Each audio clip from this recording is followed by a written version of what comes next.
Good morning, everybody. This is Walk the Dog with Riot Mort from Los Angeles. And it is about 7:40 in the morning. Definitely getting a late start today. These days take a lot out of my social battery, that's for sure. It's like having a lot of meetings, and then also even like the fun stuff in the evening. Like we did a Magic draft last night, which was very fun. But like, it takes a lot out of me, and then my brain's just like, I need a break. But we're not quite there yet. 2 more days to get through. I mean, really, so 2 more weeks to get through, and then summer vacation for rioters. But today is actually a holiday. So me and a couple other people are working through it and making it up for it next week. But so the campus will be very empty today, which is nice because I'll actually probably get a little bit of work done. So that will be quite nice. But yeah, last couple days of the trip, it's very overcast right now, which makes it feel like home, because it's, not sunny California right now, but that's okay. And let's see, yesterday while I was working, there was a lot of crazy drama about ladder and all that jazz, and the discords were furiously typing, and there's always silly takes, and we'll talk about that a little later today.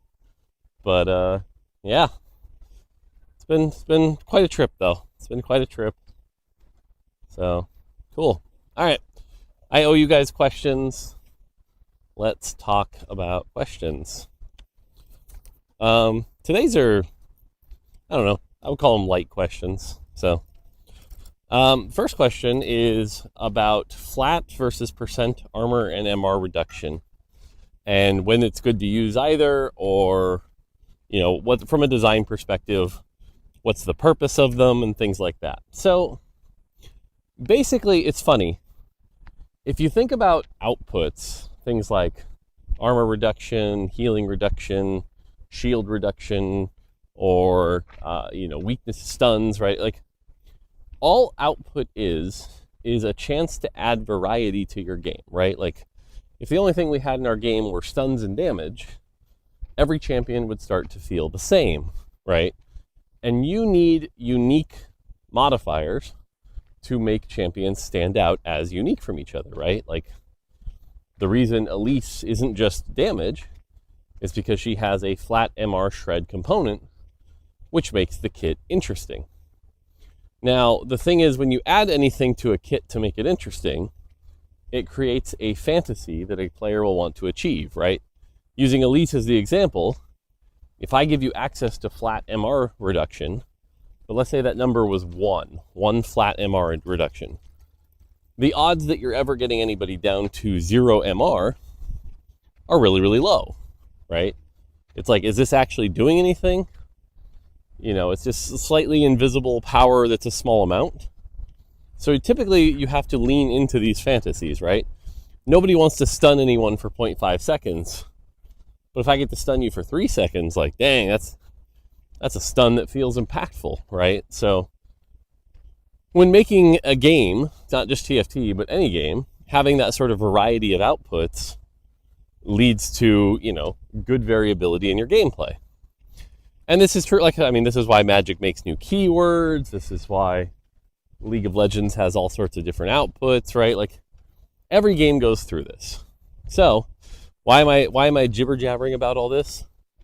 Well, it's like, does TFT really need both types of armor reduction? Not really, but it's a unique output, and so sometimes we allow it to make sure that sets have variety.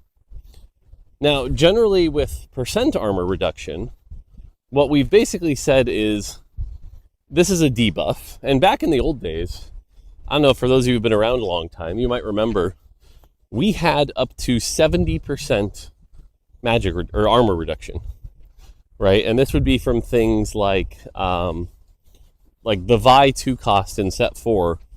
I remember she did armor shred, and it punched, for 30, 50, 70 at 3-star. Not that many people were doing 3-star at 3-star Vi, but it was a 70% armor shred. And before we'd really created a nice framework, it was basically just whatever the designer felt like putting.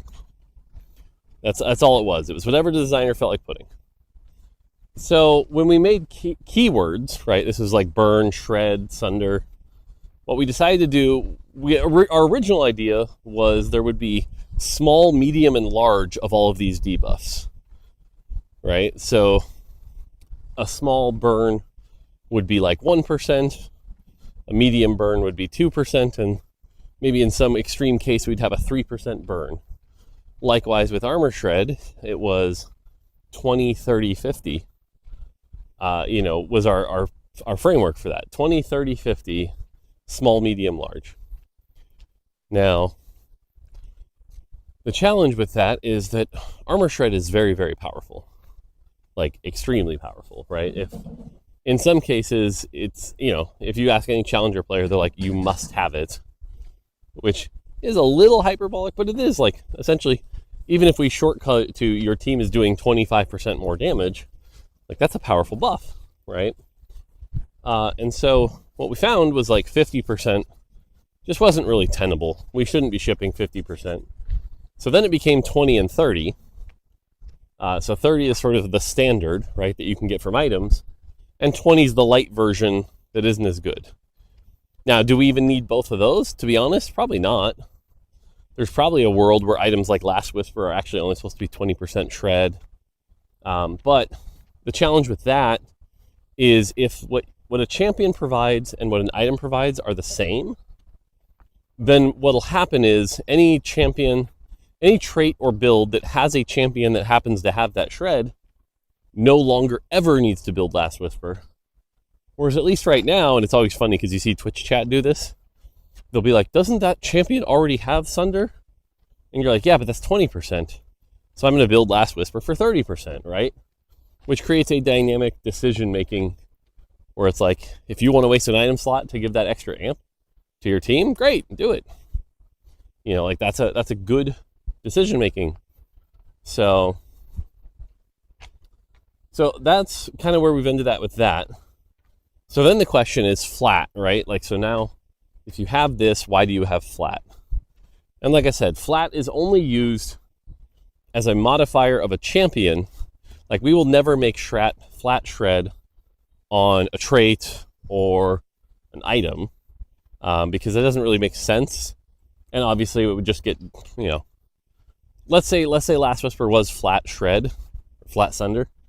It would just be, put it on your Zeres, put it on your high auto attackers. That's kind of solved. But instead, it's sort of fun to put it on champions, especially champions that have to go front to back. Like, remember the one cost Samira? It's like, hey, if you have to go front to back, eventually I'm going to get through this tank, right? And so if that tank has 150 armor in front of it, I can slowly hit it for harder and harder and harder. And it sort of acts as a ramping mechanism for that character's damage, but in a fun way where it also helps the rest of the team.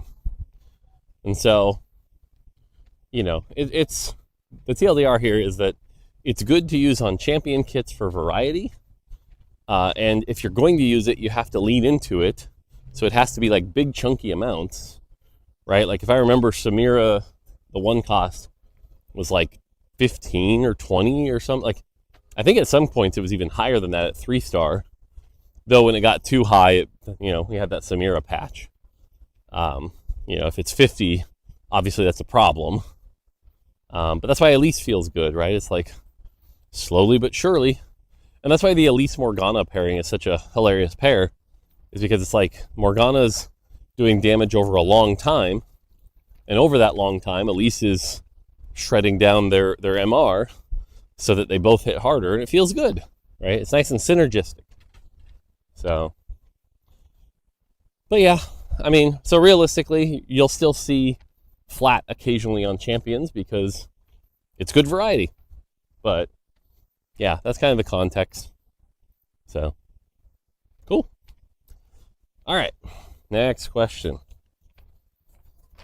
Okay, so this one, since I'm in LA, this person was asking about the famous Riot HQ Cafeteria and if I could give a tour of it and talk about it a little bit. Can't give a tour of it. I mean, technically I probably can, and in fact, I'm about to walk by it again, so I'll like highlight it briefly. But how it kind of works, and the way it works here when the campus is open, which is not today, is that they have a very light breakfast. So you can get like fruit and bagels, nothing crazy at breakfast. Mostly because most people aren't here at breakfast. So you can see it here. It's actually called the R building. There's all the tables, and there's the cafeteria. There's outdoor tables, there's indoor tables. But yeah. So breakfast is pretty light. Again, mostly because people aren't here. Most people start at like 10 o'clock. And then lunch and dinner, they have basically this like full service that is subsidized by the company. So basically you're not paying anything, and you can come in and get food. And especially when you're young, like imagine you're a 25-year-old who got a job at Riot, the ability to have like all your meals here, very enticing. The other thing it does is like, if you're here on campus, normally people will take an hour for lunch break and they might leave, try to go get some food somewhere else, come back, maybe lose extra time. But if you're here on campus eating, you're sitting with your coworkers, you might be talking about work problems. Some people here would probably tell you stories about how I had this great conversation at lunch and now we know how to solve this problem. So it acts sort of like a way to keep everyone sort of on track, but it also feels good to have the food. But that's not the question. Your question is like, well, what's the quality like? Now, because of my pickiness of eating sometimes, I don't like a lot of the food sometimes, because like, for example, they'll make these delicious burgers, but the burgers come with coleslaw and mayo on them. And yeah, you can order it separately and take extra time, but it's like, you can't grab a pre-made one. But, there's a lot of good food here though. Like there are definitely, and they'll theme it every once in a while with, someone was mentioning like there was a Star Guardian menu, and it's like, yeah, they do that actually pretty frequently. Now, granted, sometimes it's a normal day is pepperoni pizza, and on Star Guardian Day, it's friendship pepperoni pizza. Okay, I see what you're doing here. But yeah, the other thing is that, I've been at Riot now for almost 9 years, and what I can say is early on, this place used to be extravagant. Like, the person who asked this question was like, what was your favorite meal there? And you're going to laugh, but my answer is very rarely, way back in the day, and I don't think they've done this since COVID, they had nacho bar. And it was not just any nacho bar. It was like high quality chips, nice melted cheese, steak, like little bits of steak, tomato, like it was everything you could want on nachos. It was some of the best nachos I've ever had, and you got to control your portions. Oh my God. Like, I was like a kid in a candy store a couple times. I think in all my time at Riot, I think they only did it 3 times that I was here for. But my God, nacho bar was like, I was in heaven. Now, whenever I come here, I'm not as excited because like, A, I'm trying to eat better. And B, you know what I have for lunch every day here? Broccoli and chicken. Now, it's like decent chicken. It's like cut up and they've got some sort of seasoning on it I couldn't describe to you because I'm not a foodie, but it's broccoli and chicken. Woo! Or like, what was dinner last night? It was rice, broccoli, and like this sausage ravioli thing. Okay, cool. It's not bad. But I'm also old, Free food doesn't jump off the page to me and make me go, oh my God, I love it. It's just a thing, and to be honest, I'd rather have my wife's cooking sometimes. But it's definitely a pretty cool perk. And like I said, sometimes, like when I was eating a lot less healthy, man, anytime they have French fries, I would just get a bowl of French fries, and their fries are good. They make really good fries here. There's always pizzas. And it's funny, the pizzas is always pepperoni pizza and some pizza you've never heard of that has zucchini and peppers and cauliflower, and you're like, what? You guys would make the Ninja Turtles sad with this pizza. What are you doing? So, but yeah, it's and as in the post-COVID world, as more people come into the office and things like that, like it's been spiking back up.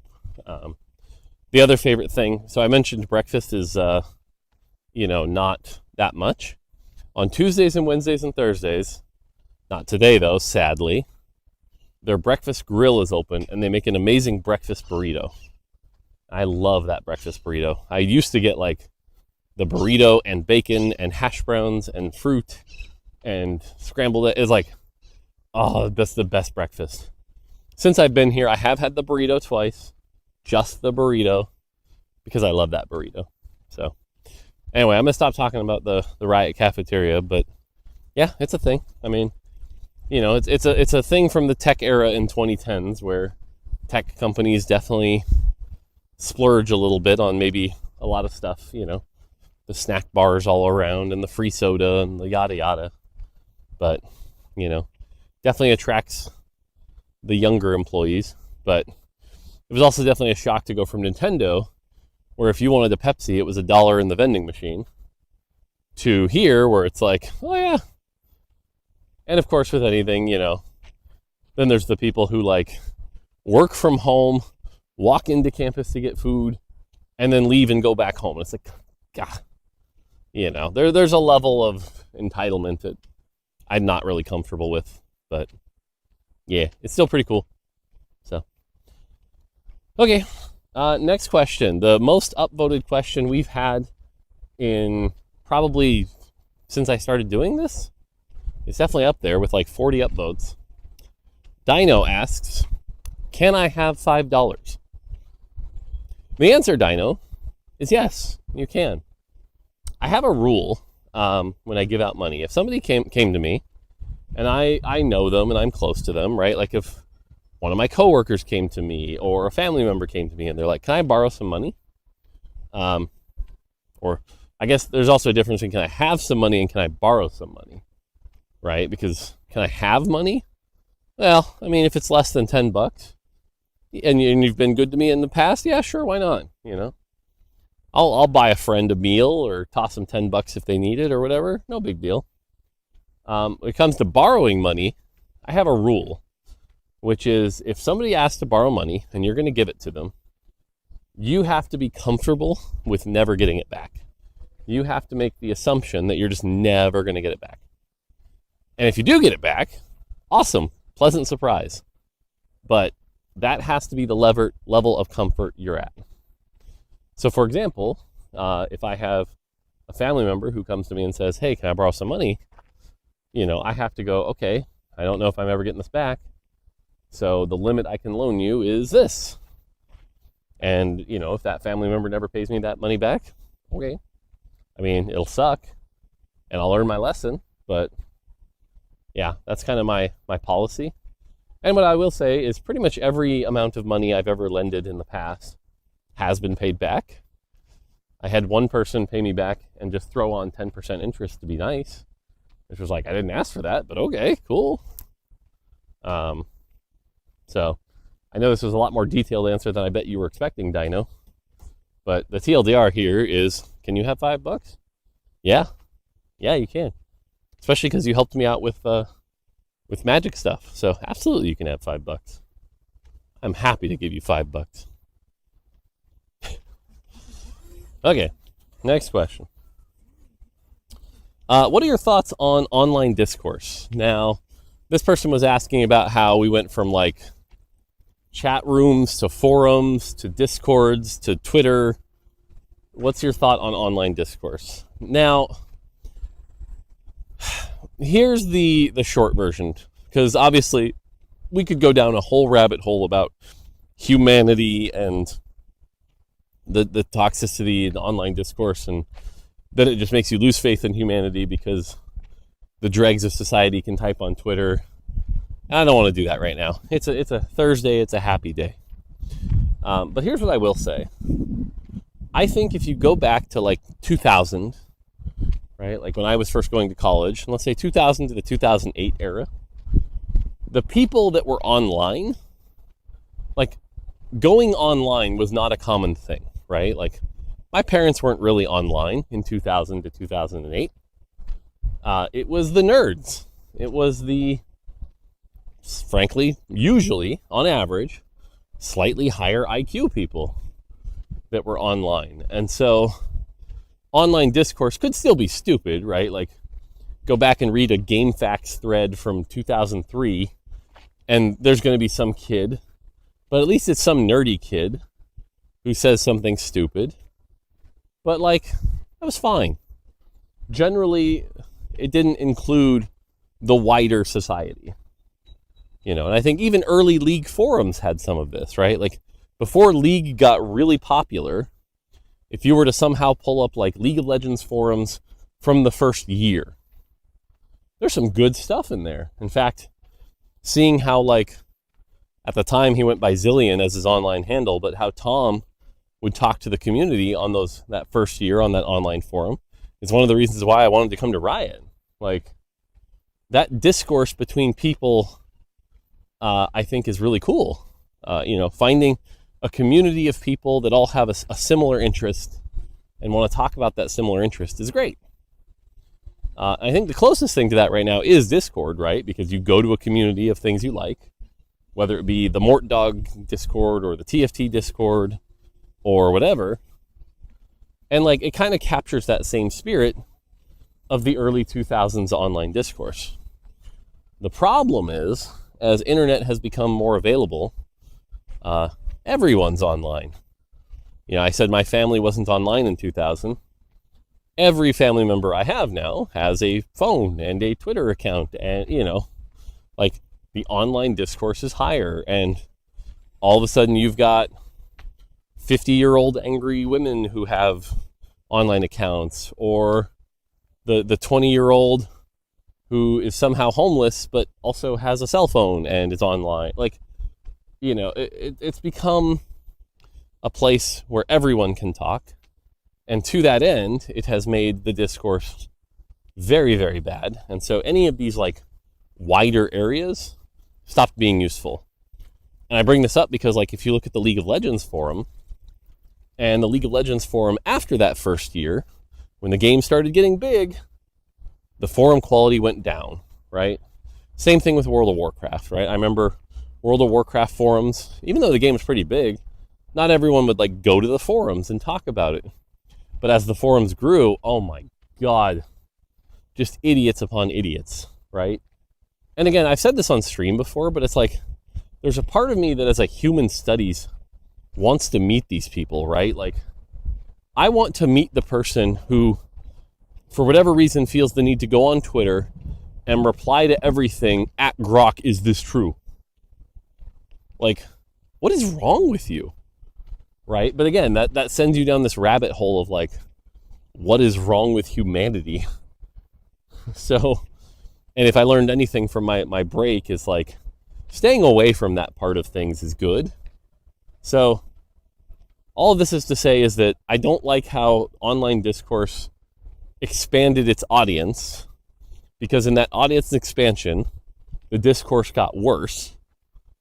And so I personally find that the smaller, more impassioned communities are where the best discourse is.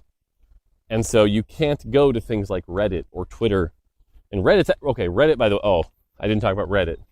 Reddit is the worst because Reddit masquerades itself as a small community, right? It's like, hey, you want to join this competitive TFT subreddit that only has 100,000 members? Or you want to join this subreddit for whatever? It's only got a few members? But it's not. What it actually is Reddit is where you go to join a community if you used to like a thing, but now you're mad, right? Did you used to like Rick and Morty and you want to go to the Rick and Morty subreddit to complain about it? That's where you go. Did you? Thanks for the dust there, leaf blower. Did you used to go to like League of Legends, but now you're grumpy about it? Go to the League of Legends subreddit. You know, it has become like I said, I like the smaller communities, and Reddit pretends it's a small community, but it's actually just a hate watchers community. And because everyone at Reddit can go to any subreddit, it's like, you know what? Today I'm angry at Call of Duty, so I'm going to log on to the Call of Duty subreddit and troll those guys. Like, what is wrong with you? What is wrong with you? So I think that's awful too. Yeah. So TLDR, I like our Discord. All right, last question. I got through a lot today. Good. Oh yeah.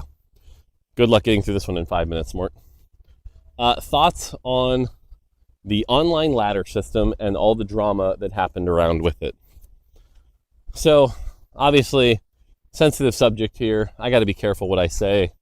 I don't need someone taking this out of context and trying to make more drama out of it. Okay? But I've been dealing with competitive players from Lobby 2 and TFT for 6 years now. And, not to mention I'm 40 and I've seen competitive stuff throughout the ages. And here's what I've learned. There is a type of mindset of player that, or if human, there's a type of mindset of human that will do whatever it takes to achieve their goals at any cost, no matter the morality of it, no matter the fairness of it, right? It's like they are entitled to this advantage, right? This is I'm a Major League Baseball player, and steroids are against the rules, but everyone does it, so I'm going to do steroids. Or, what was the bicycler's name? I'm blanking on him, but, the famous cycler who, sure enough, was juicing. It's like, well, yeah, but everyone was doing it. And it's like, well, why'd you do that? And it's like, well, to be the best, I had to do that, right? And to be the best in TFT, I had to abuse that bug. There was no other choice than for me to abuse this bug or cheat this system or play in this way. There's just no possible other choice. They lack the ability to even perceive other options because their brain is wired in such a way that their goal must be achieved at all costs and nothing else is relevant. And they will justify it in any way, right? And I admittedly am not this type of person. I'm a Boy Scout and very by the rules lawyer kind of guy. And so I have very low empathy for these type of conversations because one of the worst that drives me nuts.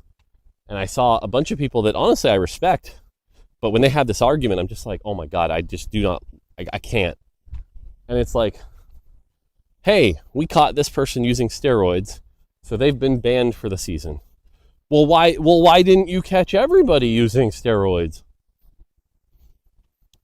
Hey, we caught that burglar stealing. Well, since you didn't catch everybody stealing, I should get away with it.